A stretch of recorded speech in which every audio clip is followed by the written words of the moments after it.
시고 행복한 삶이 되시길 축원합니다. 우리는 지난 4주간 지난 주간부터 이렇게 한 4주간 동안 지금 계속해서 꿈에 대한 그런 이야기를 계속 나누고 있습니다. 하나님께서 시작하셨던 그 꿈이 한 작은 소년이었던 요셉에게서 이렇게 시작이 되어지고, 요셉은 그 꿈을 가지고 살아가게 됩니다. 그런데 그 꿈은 요셉에게만 주는 꿈은 아니었다라는 겁니다. 하나님께서는요, 실은 하나님을 믿는 모든 사람들에게 꿈을 주시는 분이십니다. 그래서 말씀하시죠. 하나님이 세상을 이처럼 사랑하셔서 우리에게 독생자를 주시고, 그 다음에 뭡니까? 우리가 믿음을 갖고 살 때 멸망하지 않도록, 그 다음에 영생을 우리가 소망할 수 있는 그런 자리. 그러니까 진짜 예수님이 우리 안에 있으면 우리는요, 영생에 대한 소망이 있는 거예요. 꿈이 있는 겁니다. 그러니까 예수님께서 오셔서 많은 사람을 치유하실 때도 어떻게 하셨다고요? 네가 낫고자 하느냐. 그러니까 병 치유가 목적이 아니라 그 마음 안에 소원을 일으키셨다는 거예요. 소원을 일으키셨다. 그리고요, 어떻게 하십니까? 내게 무엇하여 주기를 원하느냐 질문하시죠. 무슨 이야기입니까? 우리가요, 소원 갖고 살기를 원하시는 거예요. 꿈을 갖고 살기 원하시는 거죠. 그러니까 진짜 예수님 믿는 사람, 예수님 믿고 치유되는 사람은요, 마음에요, 소망이 생기고 꿈이 생기고요, 이게 목적이 생기고 그렇습니다. 그러니까 이것이 바로 예수님 믿는 삶이죠. 자, 그래서 요셉은 우리가 그래서 이 예수님께서 이 땅에 오셔서만이 아니고 예수님께서 성령을 보내셨을 때도 그래서 나타난 현상이 뭐였습니까? 늙은이들은 실은 꿈을 포기한 거죠. 더 이상 뭐 꿈꿀 필요가 뭐가 있습니까? 이렇게 살다 나 가지 뭐 이렇게 생각하시죠. 그런데 놀랍게도 예수님을 믿으면요, 예수님의 영이 임하면요, 그 마음속에요, 꿈이 생긴다는 거예요. 그러니까 이건 단순히 나이 든 것만 이야기하는 게 아닙니다. 우리의 마음속에 죽었던 마음, 소망이 없었던 마음에 꿈이 생기는 거예요. 그러니까 내가 정말 예수님 믿는 사람인가 우리는 생각해 봐야 됩니다. 근데 이 요셉에게 주셨던 꿈, 요셉이 그래서 꿈을 갖기 시작했는데, 자, 꿈이 생기면 뭔가 좀 형통하고 일이 잘 돼야 되는데, 안타까운 것은 꿈을 가졌더니 형제들 간의 관계에 있어서 시기가 생기고 질투가 생겨져서 갈등이 생겨집니다. 그러다 보니까 구덩이에 빠지게 되고, 구덩이에서 이제 보디발의 집에 팔려가게 되고, 팔려간 곳에서 억울한 누명을 써서 감옥에 들어가게 되고, 감옥에 들어갔는데 술 맡은 관원장 또 떡 맡은 관원장에게 꿈 해석을 해줬는데, 그런데 거기에서 그 술 맡은 관원장이 나중에 복직됐는데도 불구하고 2년 동안이나 요셉을 까맣게 잊어버리는, 그렇게 지나왔던 시간들이요, 요셉에게는 실은 이 종살이 한 것도 억울한데 이 감옥에 들어갔으니 얼마나 억울합니까? 그런데 그 억울하게 보냈던 그 시간들이 13년이라는 거예요. 10년이면 강산도 변하는데 13년 동안 이 요셉이 그 꿈을 가지고 살았던 이 요셉의 삶 속에 되어진 일들을 보면 하나도 뭔가 특별하게 나아진 것 같은 모습은 전혀 찾아볼 수 없었다라는 거죠. 만약에 우리 성도 여러분의 삶 속에 이 10년이 넘도록 이렇게 만약에 요셉과 같은 그런 그 어떤 삶의 자리가 된다고 한다면 얼마나 절망이 되고 낙심이 되고, 그 다음에 어떤 기대하는 마음도 다 그냥 없어지고, 더 이상 거기에 대해서 내가 뭐하러 이 땅에 있나 뭐 이렇게 생각되어지는 이런 어떤 인생의 삶의 자리에 아마 있게 될 겁니다. 그런데 너무 놀라운 것은 그 13년이 지날 때, 그때 오늘 이 창세기 41장이 시작될 때 놀라운 말씀으로 오늘 말씀이 시작이 됩니다. 그 말씀이 무엇이냐면 바로 만 2년 후에, 만 2년 후라는 게 뭡니까? 요셉이 그 술 맡은 관원장에게 잊혀졌어요. 더 이상 사람들에게 기억되지 않는 상황 속에서 그 감옥의 구덩이 속에 그냥 이렇게 갇혀있는 그 요셉, 누구도 요셉을 생각해 주지 않는 그때 무슨 일이 일어납니까? 바로에게 하나님께서 꿈을 꾸게 하셨다라는 겁니다. 그런데 이 바로에게 꿈을 꾸게 하시는 것은 이전까지는 요셉에게만 주셨던 꿈은 어쩌면 개인사에 해당되는 꿈이었죠. 자기 개인적인 꿈이었습니다. 그런데 놀랍게도 바로에게 꿈을 꾸게 하자마자 이 요셉이 가졌던 그 개인의 꿈이 이 민족의 꿈이 되고 국가의 꿈이 되고 전 세계의 꿈이 되어지는 그 놀라운 반전의 역사가 이 상황을 통해서 일어나게 되어졌다라는 것입니다. 이 국면이 전환이 되어버린 겁니다. 오늘 이거를 좀 더 제가 잘 설명했으면 와 하고 나와야 되는데 제가 이렇게 설명이 좀 부족했습니다. 죄송합니다. 그러니까 지금 이거는요, 정말 대단한 일인 거예요. 자, 어떻게 보면 한 소년에게 시작됐던 꿈이었어요.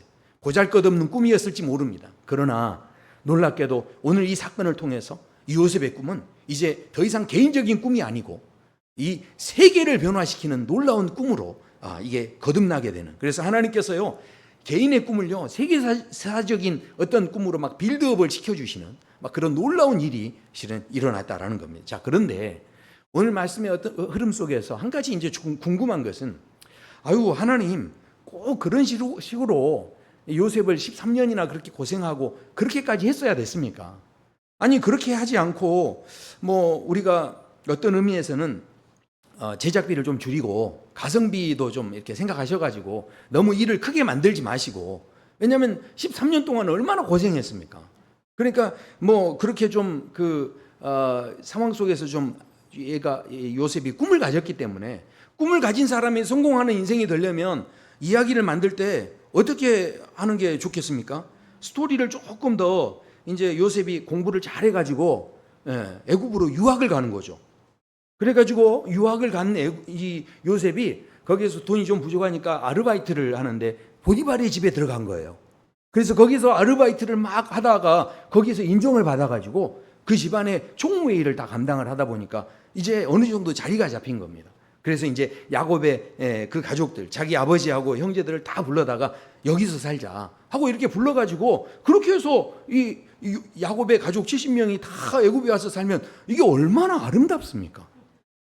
그럼 이게 크게 뭐 돈도 안 드는 거고 시간도 그냥 단축해서 그냥 그렇게 얼마나 좋습니까? 그런데 참 이거 보면 하나님께서 고생해서 13년을 그렇게 억울하게 이렇게 살아가게 하시는 그 시간들을 보내게 하셨는데, 이 돈도 너무나 많이 들어간 그런 일이었다라는 것입니다. 그래서요 제가 챗GPT한테 AI한테 물어봤어요. 창세기에 나오는 요셉이 애굽의 총리가 돼가지고 가뭄의 문제를 나중에 해결하게 되고, 그리고 나중에 이 야곱의 그 가족들을 다 애굽에 와서 살게 하는 그 과정을 이제 가지고 이 요셉이 그렇게 살아가는데, 그 일이 되기까지 색동옷을 입게 되고 또 그 꿈 이야기를 하게 되고 형들에게 미움을 받아서 구덩이에 빠지게 되고, 그 다음에 거기에서 보디발의 집에 팔리게 되고 거기에 팔려서 또 누명을 써가지고 감옥에 들어가게 되고 또 꿈 해석해 줬는데 잊혀지게 되고, 이 모든 과정을 다 생각할 때 그럴 때 거기에서 혹시라도 하나라도 좀 빼도 되는 게 있지 않냐, 너 어떻게 생각하냐 이렇게 물어봤어요. 아니 이야기가 너무 길어지니까 그래서 이거 좀 하나라도 좀 빼면 좋겠다 하면서 제가 물어봤더니 세상에 챗GPT가 뭐라고 하냐면요, 창세기에 나오는 요셉의 여러 가지 사건들은요 서로 연결이 되어 있대요. 그래서 각각 사건이 전체 이야기하고 흐름과 요셉이라는 그 인물의 성품을 이렇게 성숙하게 해주는데 이게 중요한 역할을 한다는 거예요. 물론 사람들이 생각하기에 술 맡은 관원장에게 잊혀졌던 그 2년의 시간, 그래서요 그 2년의 시간들은 그 이야기의 흐름 속에 그렇게 필수적인 것은 아닐 수 있다고 생각하지만, 그러나 그 기다림 자체가 바로 요셉이 더 인내하고 요셉이 신뢰를 강조하는 아주 중요한 역할을 할 수 있고, 그 다음에 그 사건이 없었다면 결과적으로 요셉이 총리가 되어졌을 때 그 순간에 감동이 줄어들 수 있다는 거예요. 그러니까 결론적으로 이야기하면 이 각 사건들은요 요셉의 전반적인 이야기하고 그 메시지에 기여하는 바가 있기 때문에 하나라도 빼는 것은 이 전체적인 의미를 변형시켜 버리는 것이 되기 때문에 뺄 수가 없다는 거예요. 우와, 제가 너무 깜짝 놀랐어요. 챗GPT한테 깜짝 놀란 게 아니라 지금 생각해 보십시오. 하나님께서 요셉의 삶 속에 그렇게 만들어가서 촘촘하게 그렇게 이루어가고 만들어가는 그 모든 상황 속에서 그 필요했던 것들, 심지어 보디발의 아내가 유혹하는 그 장면까지도 그 모든 과정 속에서 하나도 쓸데없는 것이 없이 다 그것이 필요하도록 하나님께서 구속사를 이루어가는데, 그 애굽의 이 이스라엘 백성들을 다 구원하시는 그런 일들을 위해서 하나님께서 그 일들을 이루어 가시는 그 모든 것들, 그러니까 이게요 빼놓을 게 하나도 없다라고 하는 이걸 챗GPT도 알았다는 거예요. 너무 놀랍지 않습니까? 와, 제가요 그래가지고 챗GPT한테 또 물어봤어요. 그러면 이거를 영화를 만든다고 한다면 이거 제작비가 얼마나 들겠냐. 그러면서 제가 물어봤어요. 그랬더니 얘가 뭐라고 하냐면 이걸 영화로 만들면요, 이 6천만 달러에서 한 1억 달러가 된대요. 그러니까 우리나라 돈으로 하면 850억에서 한 1370억 정도 제작비가 들 것이다 하면서 제작비가 어떻게 들 건지 다 이게 계산해가지고 얘가 알려주는 거예요. 그래서 제가 이번에는 그랬어요. 야, 이번에는 영화 제작이 아니다. 실제로 요셉이 살았던 그 시대에 요셉이 이 과정을 겪으면서 그 지출했던 우리가 그 뭐 사회적인 기회비용이나 경제적 기회비용 이런 것들이 있지 않습니까? 그러니까 이런 거 다 계산해가지고 그래서 이거를 한번 계산을 해봐라 했더니 얘가 물가 상승률을 다 이렇게 계산해가지고 지금 있는 우리 가치로 해서 이거를 계산을 해줬는데 이 들어가는 비용이 한 1조 8천억이 들어요. 요셉의 이야기를 이루는 데 있어서요, 가장 적게 들어가면 1조 8천억, 가장 많이 들어가면 18조 9천억. 그러니까 이 요셉의 이야기를 만들기 위해서요, 그래서 제가 은혜를 받았어요. 왜냐하면 생각해 보십시오. 여기서 제가 한 가지 깨닫게 된 것은 하나님께서 구속사를 이루어 가는데 요셉을 통해서 그 작은 한 소년에게서 시작했던 꿈을 통해서 이스라엘 전체를 다 구원하시는 그 놀라운 일들을 이루어 가시는데 하나님께서 그 모든 제작비에 아낌없이 투자를 하셨다는 거예요. 와.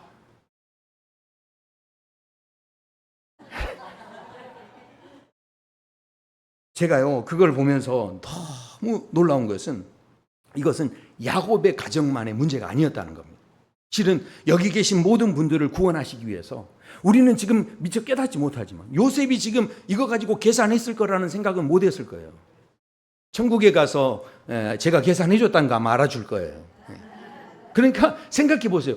이 지금 여기 계신 분들 지금 전혀 못 느끼고 계시지만 이 한 분 한 분을 구원하시기 위해서 이 구속사의 어떤 이야기를 만들어 가시기 위해서 하나님께서 엄청난 재정 아낌없이 이것을 쏟아붓고 계시는 그 하나님의 은혜가 있었다는 겁니다. 생각해 보십시오. 예수님께서 이 땅에 오셨을 때 예수님이 가지신 그 꿈을 시작하셔가지고 그 꿈을 가지고 어떻게 합니까? 제자들에게 그 꿈을 나누어 주시죠. 그리고 제자를 삼는 제자가 되게 하라. 우리 모두에게 그 꿈을 다 나누어 주시는데 예수님께서 이 땅에 오셨을 때 13년이 필요한 게 아니었죠. 생각해 보십시오. 예수님은요, 창세 전부터 그 일을 계획하셨다는 거예요. 예수님께서 창세 전부터 각본을 다 짜가지고 아주 촘촘하게 모든 일을 계획하면서 나중에 말구유에 태어나시는데 그 말구유에 태어난 것도 그냥 태어난 게 아니라 미리부터 선지자가 그것을 애원하게 하신 거죠. 그러니까 미리 이것을 예고시키는 거예요. 그리고 어떻게 합니까? 공생의 기간에 수많은 병자를 고치시고 또 치료하시고 가르치시고 복음을 전하시는데 십자가에 달리시고 또 부활하시고 승천하시는데 이 모든 과정들이 그냥 된 게 아니라 그 선지자들을 계속 보내셔가지고 미리 예고하셔서 그 일을 이루어 가시는데 그 시간적으로만 따져도요, 이게 엄청난 시간, 4,000년이 넘는 그 시간, 그리고 어떻습니까? 그 시간 속에서 그렇죠, 2,000년이 창세 전이니까 우리가 생각할 수 없는 시간부터 이 일을 만드시고 계획하시고 그 많은 선지자를 보내셔서 오직 예수 그리스도에게로 이것을 집중하게 하시는 그 모든 것 제작비로 따져보세요. 이걸. 그러니까 하나님께서 지금 얼마나 우리 한 사람을 이렇게 구원하시기 위해 이 구속사의 이야기를 만드시기 위해서 얼마나 노력을 하시고 얼마나 애를 쓰시고 예수님을 통해서 우리에게 주시고자 하는 그 은혜가 정말 얼마나 대단한지. 그래서 제가 그 하나님의 말씀에 너무 마음이 와닿더라고요. 하나님께서 우리를 부르실 때 그냥 부르신 게 아니라는 거예요. 그래서요, 말씀합니다. 로마서 1장에 너희도 그들 중에서 예수 그리스도의 것으로 부르심을 받은 자니라. 이 하나님의 부르심은요, 그냥 된 게 아니었다는 거예요. 얼마나 놀라운 계획 속에서 이게 진행되는 하나님의 이 세계사적인 사건이었는지 모릅니다. 그러니까 이 하나님의 부르심은 어떤 거라는 겁니까? 하나님의 부르심에는요, 후회함이 없다는 거예요. 여기 있는 계시는 분 한 분 한 분에 대해서 실패다라는 생각을 한 번도 안 하신 거예요. 한 번도 우리 성도 여러분에 대해서 후회하시는 마음이 없으셨다라는 겁니다. 그러니까 이런 마음을 갖고 지금도 우리를 향해 마음을 쓰고 계신다라는 것입니다. 자, 생각해 보십시오. 요셉의 형들이요, 지금 동생을 팔아먹고 자기들은 그래도 집에서 호의호식하고 있을 때 요셉은 어떻게 합니까? 뭘 잘못했다고 그 어린 소년이 그 13년이라는 시간 동안 종살이로 감옥에 붙잡혀 있는 그 시간들이 이게 정말 쉽지 않았을 거예요. 정말 절망의 시간이었을 거예요. 실은 저도 이 교회에 와서 한 10여 년 지금 됐는데 저희 교회가 더 이렇게 분강하고 성장할 수 있는 어떤 그 분기점에서 코로나가 탁 터져가지고 그때부터 이게 어떤 선에서만 이렇게 정체되어 있는 이런 상황을 볼 때 야, 참 쉽지 않다. 이런 생각을 실은 스스로 하는, 어쩌면 오늘 본문을 보면서 저 그런 생각을 좀 했어요. 그런데 요셉이라는 사람이 그 13년의 시간들을 보낼 때 참 의미 없고 무의미하고 거기에 갇혀 있는 그 시간들 자체가 너무너무 답답한 시간이었을 텐데, 그런데도 불구하고 결국 어떻게 합니까? 하나님께서 말씀하시기를 그 어떤 시간도 쓸모없는 시간이 없었다. 그 어떤 시간도 소용없는 것, 필요 없는 시간이 아니었다. 고생하는 것도 괜히 고생시키는 것이 아니었다라는 것을 이 요셉에게 말씀하고 계신다라는 것입니다. 결국은 요셉을 주인공 삼으셔서 놀라운 그 구속의 역사를 이루어 가시는데, 그래서요 로마서 이 8장에서 너무 중요한 말씀을 하시죠. 이렇게 말씀합니다. 우리가 알거니와 하나님을 사랑하는 자, 그 뜻대로 부르심을 입은 자들에게는 모든 것이 합력하여 선을 이루느니라. 아멘. 이 말이 무슨 말입니까? 결국은요, 여기 있는 모든 사람들을 하나님께서 다 주인공으로 삼고 싶어 하신다는 거예요. 네, 주인공으로 하나님은 지금 쓰고 계신다는 이야기입니다. 이야, 이거 아멘 하셔야 되는데, 생각해 보십시오. 지금 내가 사는 게 너무 힘드셔서, 내가 너무 힘들어서, 아유, 하나님 나한테는 관심을 갖고 계시나? 아유, 나한테 관심 가지신다면 나한테 왜 자꾸 이런 일이 생기나? 예, 우리 사랑누리 교회도 보니까 얼마나 아프고 다치고 넘어지고 기부스하고 막 이렇게 자빠지고 막 병원 가고 더운데, 안 그래도 더운데 지금 이러시는 분들이 얼마나 많은지 몰라요. 그런데 하나님 분명히 나를 주인공 삼으신다면 왜 자꾸 나한테 이렇게 하고, 왜 나를 아프게 하고, 왜 이렇게 힘들게 하나? 이런 질문이 실은 생길 수가 있죠. 어쩌면 요셉처럼 잊혀진 시간, 누구도 나를 기억해 주지 않는 그런 시간을, 그 2년을 보냈을 때 얼마나 이 마음이 속상했겠습니까? 자, 그런데 하나님께서는 그럼에도 불구하고 저와 여러분을 주인공으로 생각하신다는 거예요.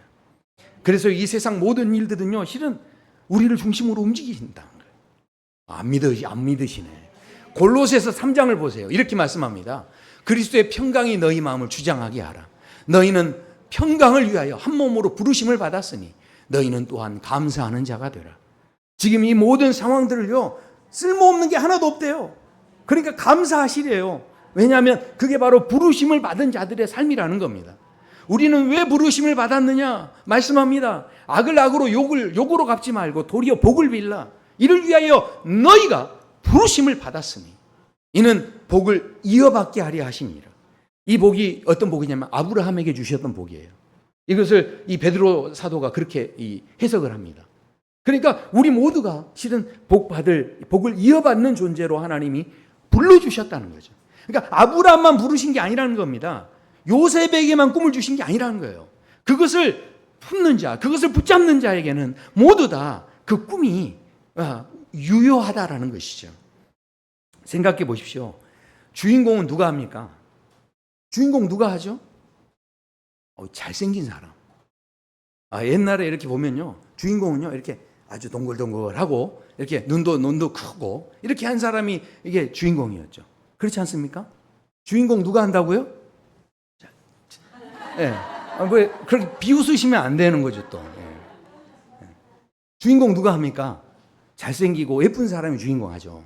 자, 그런데 그래서 우리가 애들도 이렇게 나와가지고 보면은 다 진짜 막 예쁘고 그러면 아이고 예쁘다, 아이고 잘생겼다 이렇게 하죠. 근데 다 잘생긴 건 아니잖아요. 그럼 어떻게 합니까? 그러면 이제 이야기하실 때 잘생겼다고는 말 못하고 어떻게 하죠? 똑똑하게 생겼다. 아유 너는 참 착하게 생겼다 이러잖아요. 어떻게 어릴 때 나는 잘생겼다 소리를 들었습니까? 착하게 생겼다는 소리를 들었습니까? 아유 다 착한 분들이시네. 네. 생각해 보세요. 근데 너무 놀라운 거는요, 우리는 그래서 대부분 이 주인공은 잘생긴 사람, 이런 사람이 주인공인 줄 아는데, 그런데 예전에 제가 특정한 사람을 이야기해서 좀 그렇습니다만은 B라고 하는 사람이 나왔어요. 근데 그 B라는 사람이 나온 뒤로부터 이분이 인기를 끌기 시작하니까 그때부터요, 사람들이 미남의 기준이 달라지는 거예요. 아니, 이 사람은 쌍꺼풀이 없는데, 야, 쌍꺼풀이 없는데, 야, 그래도 봐줄만 하네, 괜찮다, 이렇게 하면서 사람들이 좋게 보기 시작하고 이게 인기가 이게 많아지기 시작하는데요. 그때부터는요, 이게 드라마예요, 잘생긴 사람만 주인공 안 하더라고요.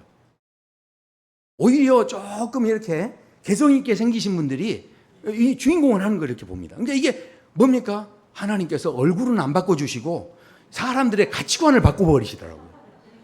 처음에 저는 그 유재석 씨를 보면 참 이게 개그맨답게 생겼구나 이렇게 생각을 했어요.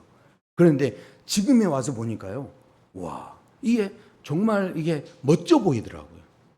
그 아이들 이렇게 인물, 우리나라를 빛내는 인물들 그 서적이 있지 않습니까? 이순신부터 시작해서 뭐 이렇게 쭉 그 광개토 대왕도 나오고. 근데 여기에 유재석 씨도 들어간다는 거 아십니까?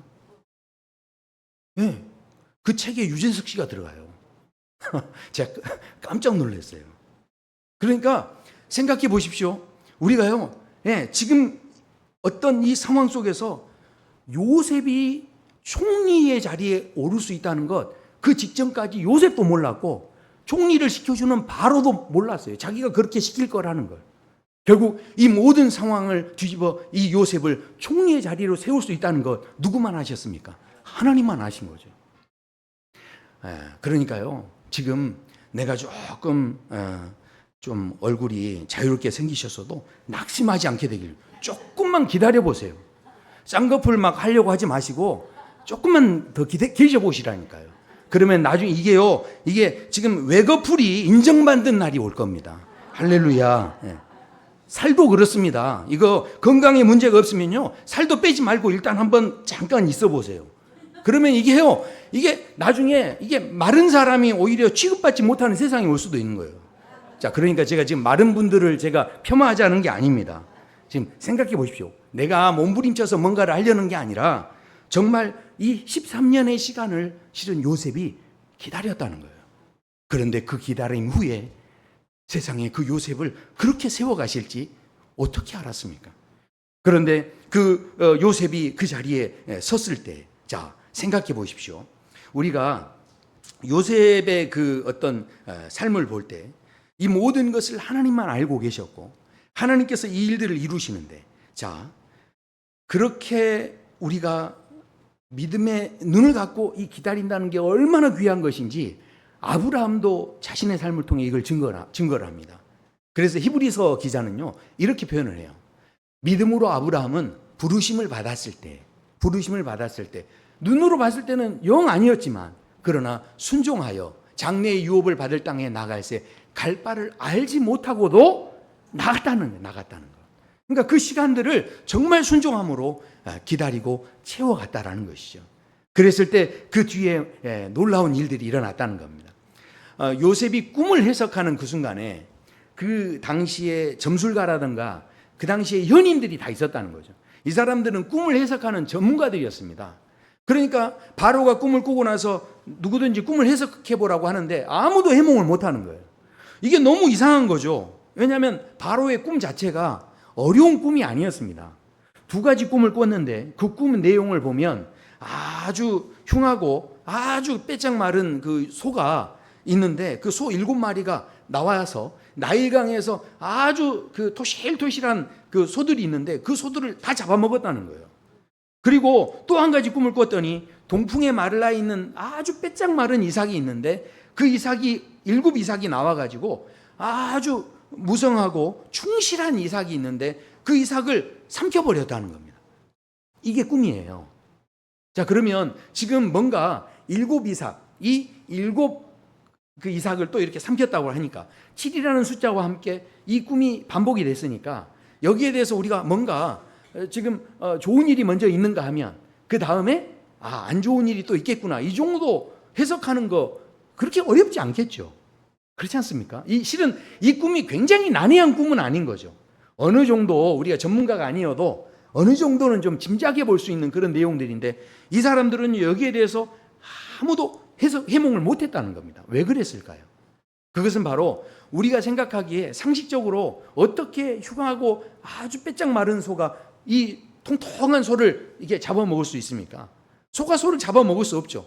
그러니까 상식적으로 우리가 이해하는 그 상식의 틀에서만 생각하기 때문에 이게 꿈이 해몽이 안 되는 거죠. 그렇다면 요셉은 어떻게 해몽을 했을까요? 요셉은요, 꿈을 본 게 아니에요. 요셉이 주목하고 봤던 것은 꿈이 아닙니다. 자, 요셉이 그래서 이렇게 이야기하죠. 요셉이 바로에게 아뢰되 바로의 꿈은 하나라. 분명히 두 가지 꿈을 꿨는데 이것을 하나라고 이야기합니다. 왜 그렇게 이야기합니까? 바로 그 뒤에 이야기하죠. 하나님이 그가 하실 일을 바로에게 보이실 겁니다. 그러니까 이 요셉은요, 이 꿈을 해석하려는 게 아니고요, 이 꿈은 결국 누가 이루시는 거라는 겁니다. 하나님께서 이루신다. 그러니까 하나님의 눈으로 이걸 봤다는 거예요. 하나님의 마음으로 봤다는 겁니다. 자, 생각해 보십시오. 그래서요, 32절에서 한 번 더 이야기를 해요. 요셉이 아주 기가 막힌 이야기를 합니다. 바로께서 꿈을 두 번 겹쳐 꾸신 것은 하나님이 이 일을 정하셨습니다. 하나님이 속히 행하시리니. 그러니까 이것은 반드시 하나님이 이루신다는 거예요. 그러니까 꿈 해몽이 중요한 게 아니라 지금 요셉이 계속 강조하는 게 뭡니까? 하나님이 이 일을 이루신다. 하나님은 반드시 이 일을 이루신다. 지금 이 이야기. 그러니까 이 꿈을 볼 때 이 하나님의 안목으로, 하나님의 관점으로 이것을 보는 마음이 이 요셉에게 있었다라는 것입니다. 자, 마찬가지입니다. 우리 사랑누리교회 모든 성도 여러분, 내일 무슨 일이 일어날지, 모레 무슨 일이 일어날지, 한 달 뒤에 무슨 일이 일어날지 아십니까? 실은 우리 모두 다 그것을 모릅니다. 그런데 우리가 분명히 아는 것이 하나 있어요. 그게 뭡니까? 마치 바로에게 그 꿈을 통해서 우리에게 보여주셨듯이, 그런데 놀랍게도 그 꿈은 이미 해석됐어요. 예수님께서 우리에게 해석해 주셨죠. 이 땅에 반드시 종말의 때가 온다는 거예요. 그리고 그것은요, 하나님께서 반드시 이루신다는 거예요. 그러니까 반드시 마지막 때가 있고 심판의 때가 있다. 그리고 이것은 반드시 이루신다. 이것을요, 거듭거듭 말씀하셨어요.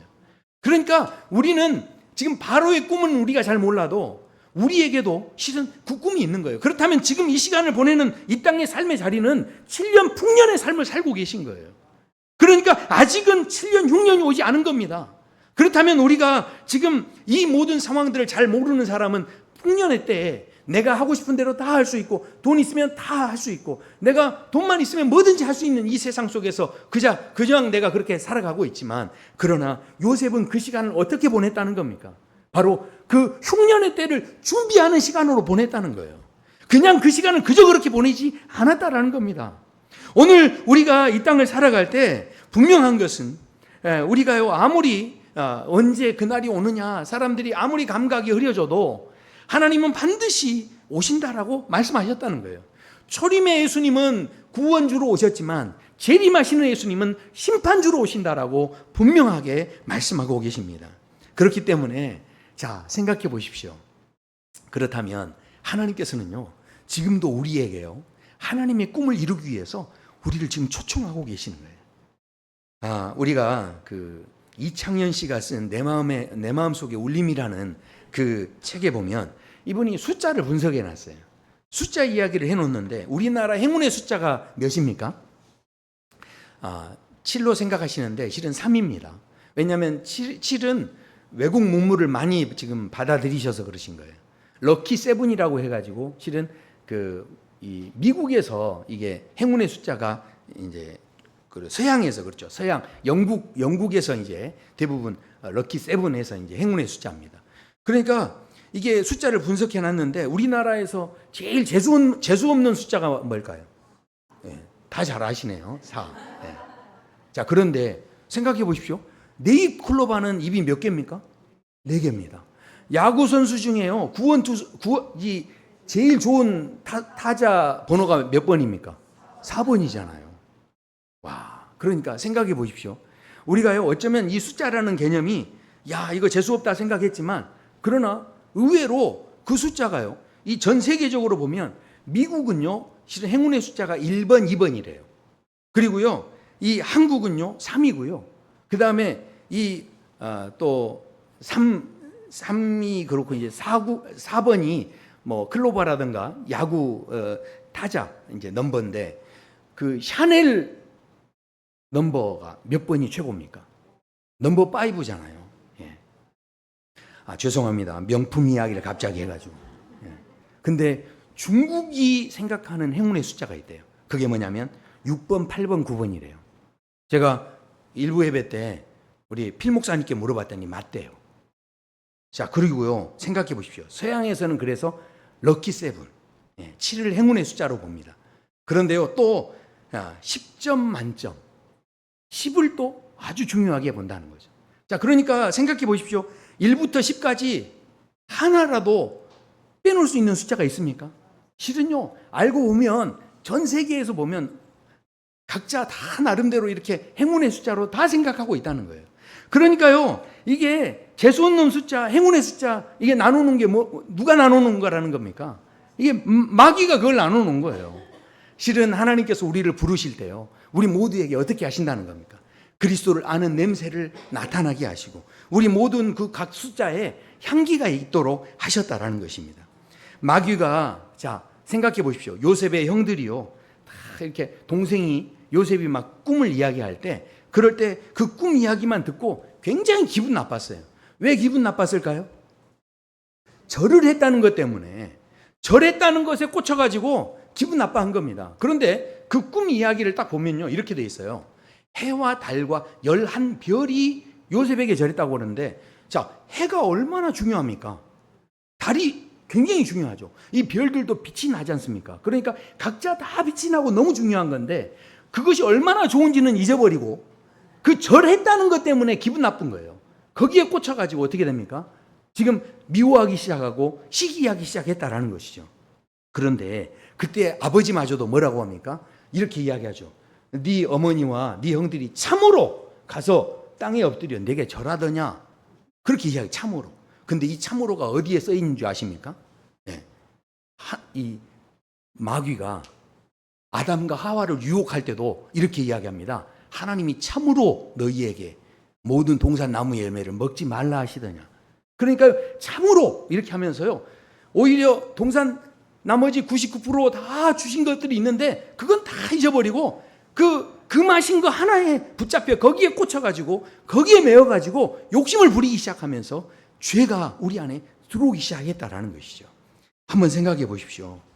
요셉과 같이 어쩌면 너무나 무의미하고 억울하게 이 13년 같은 시간, 그런 상황 속에 우리가 어쩌면 머물러 있을 수 있어요. 그래서 너무너무 낙심이 될 수 있다라는 겁니다. 그러나 하나님께서는 지금도 저와 성도 여러분에게 끊임없이 계속해서 그 하나님의 꿈에 참여할 수 있는 기회를 허락하고 계신다는 거예요. 우리 사랑누리 교회가 지금 여기에 있고 우리 성도님들이 이 자리에 계시는데, 생각해 보십시오. 모든 일은요, 그냥 허투루 지나가는 게 아닙니다. 이 모든 시간 속에서 지금 저도요, 어찌됐든 이 시간 속에 하나님께서 제 감동 주시는 대로 막 도전하는 겁니다. 북스터디도 해보고요, 운동도 해보고요. 어찌됐든 이 시간들을 제가 매일 새벽에 말씀을 준비할 때도요, 어찌됐든 그 몇 사람이 오든 상관없이 최선을 다해서 그 말씀들을 지금 준비해 가고 있어요. 그리고 그 말씀들을 전하고 그러는데, 이걸 어떻게 하나님이 써주실지 저는 몰라요. 물론 뭐 이것을 통해서, 그러나 써주시는 게 문제가 아니라 제 안에 그 준비하는 시간으로 인하여 제 마음에 기쁨을 주시니까 이게 너무 감사한 거예요. 그러나 어떤 일을 계획하시는지 모르지만, 그러나 그 모든 상황 속에 우리 사랑누리 교회 직분자가 된 게 그냥 된 게 아니라는 겁니다. 그 모든 시간들이 그냥 주어진 게 아니라는 거예요. 가만히 앉아 계셔서 되는 문제가 아니라는 겁니다. 우리가 정말로 우리에게 주시는 그 꿈들이 있는데, 그러나 생각해 보십시오. 예수님의 제자 가운데도 똑같이 죄를 지었지만, 그러나 가룟 유다는 자기 생각에 빠져가지고 그저 자기 그냥 마음 편하자고 자살하는 것으로 인생이 끝나버렸지만, 그러나 베드로는 하나님 앞에 나와서 바로 예수님을 붙잡고 다시 일어서서 어찌됐든 그 말씀을 가지고 그 말씀을 도전하는 자리에 나아가서 하나님의 꿈을 이루는 그 귀한 자리에 동참하는 믿음의 삶이 되어졌다라는 것이죠. 지금 크고 작고를 말씀드리는 게 아닙니다. 우리의 모든 삶 속에서는 하나님께서 지금도 하나님의 꿈을 이루시기 위해, 오늘 말씀하죠. 바로의 꿈은 하나라. 요셉이 무엇을 이야기하는 겁니까? 하나님의 꿈은 하나라는 거예요. 결국 그 요셉이 꿈을 꿨지만, 그러나 그 가족들이 다 필요했다는 거예요. 결국 요셉이 꿈을 꿨지만 요셉을 장자로 세우신 게 아닙니다. 하나님께서 오히려 그 유다가 거기에서 헌신하는 마음으로 모든 것을 희생하고 나아갈 때 하나님께서 유다를, 루벤을 제치고서 유다를 그 장자에 세우시고 유다가 바로 예수 그리스도의 계보를 잇게 하시는 놀라운 자리에 세워주셨다라는 거죠. 그저 절 받는 자리에 있어야만 주인공이 아니라는 겁니다. 각자의 자리에서 실은 하나님은 우리를 지금 주인공으로 쓰고 싶어 하시는데, 그런데 거기에 응답하는 우리의 삶이, 어떤 사람은 끊임없이 가룟 유다가 돼서 거기에서 빠져나오지 못하는 사람이 있는가 하면, 어떤 사람은 베드로처럼 부족하지만 연약하지만 하나님의 말씀을 붙잡고서 다시 일어서는 그런 꿈의 사람이 있을 수 있다는 것이죠.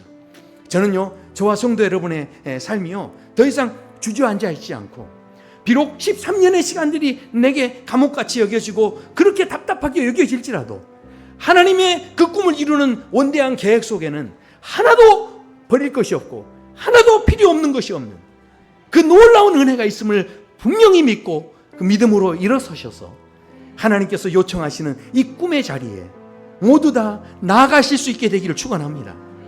기회는 계속 주어지고 있어요. 우리가 이 풍년의 시간을 어떻게 보내야 되는지 정말 지혜 있는 자의 삶이 되시기를 축원합니다. 우리 함께 찬양하시겠습니다.